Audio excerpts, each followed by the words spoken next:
Arone Wieke wie er net alleen nog een onterechte nederlaag, maar ook een rode kaart voor keeper Jacob de Vries.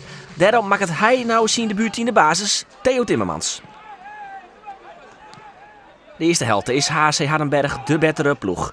Goeie combinatie tussen Van Eke en Berger. Van Eke maar zelfs heel trok in het 16 meter gebied in. Komt alleen nog van keeper Timmermans. Maar die zwaagt ervoor dat Hardenberg net de eerste goal van de wedstrijd maakt. Hardenberg weer in de oorval. Hier de paas van Berger op Roy Stroeve. Alleen nog van de keeper. En maar een gelukje gaat die bal er aan in. 1-0 voor HC Hardenberg. In de verhelling is dit goed te zien. Hier het fotje van Dijkstra dat er nog rond de pas komt. En daar toch de Timmermans op een beetje een klungelige wijze passeert. 1-0 voor HC. Wat kan Harkemasse Boys dan? Hier halen de boer die mij kwam is naar vorentaan maar de kopbal. Maar het bloot 1-0 voor Hardenberg. Balverlies van Oebelos Kokker. En dit liep het een gewone oorval van HC Hardenberg. Dit liep het een overtreding, maar dan dit moment.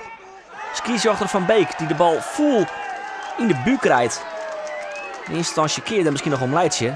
Maar als je dit beeld joggen, dan liep het toch wat minder grappig. Uiteindelijk blikt het maar te vallen, maar skiesjochter van Beek en Kindy gewoon trok in. De tweede helft dan. Trainer Henk de Jong beslist dat er wisselen worden mat. Hij helpt Bergsma en Van Wiek eruit en brengt Vellinga en Harvey Bishop erin. En Bishop krijgt hier vast een grote kans. De Harkemasse Boys komen beter in de wedstrijd. Dit zijn goede combinaties. Deze paas is ik heel vrij. Want Dennis Kronen komt heel alleen van de keeper. En die maakt het daar. De liedmaker van Harkemasse Boys komt van de voet van Dennis Kronen. En de injeningen zit op het scorebord. Hij rond het eenvoudig aan. Dennis Kronen. Hardenberg, Harkemasse Boys 1-1. Bergsma maar ingooi. Dijkstra, maar een mooi paasje. Op weg Dennis Kronen. Loek naar binnen ta. Aardige actie. Dan maar uit Helly. Tot Rick. Dit krijgt Jonken de goal. Goeie actie weer van Dennis Kronen. Hier slungelig verdedigen. Heel meer verdedigen van HC Hardenberg. Oebelos Kokker had het Oesjog. Harvey Bishop. Ja! Daar gaat hij. 2-1 voor de boys.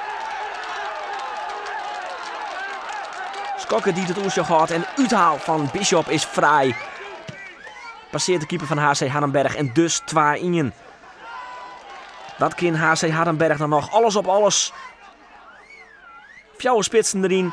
En dan nog deze uithaal. Maar de goede redding van Theo Timmermans. Die tweede helft is in goal. Skinhard. Nee, 12 verliespartijen pakt de Harkemasse Boys weer een overwinning. Ja, als het ongelukkig verlies. Je vorige week zaten weer terecht. Maar van de week is in Flevo Boys. Ja, dat is de meest ongelukkige nederlaag die ik ooit meemaken heb. Wij hier gewoon opnieuw een punten staan. Maar alles telt net. Maar ik zei gewoon even voetbal hoe we spelen. En dat is mooi. Willem Brouwer, een goede collega van mij, die zei: Henk, jongen, die punten komen wel. En zo is natuurlijk ook, die punten komen wel. Ze komt een einde een roerig weekje. Ja, maar ja, dat klopt. Ik moet eerlijk zijn, dat is roerig. Maar ik kiet zelf wel vrij goed in de kop. Alleen ik kan wel begrijpen het roeren weer. Dat is net de bedoeling. Maar mijn kop wie we goed bij Harkemasse Boys, Tizi en ik wel. Alleen de bal gangen net in.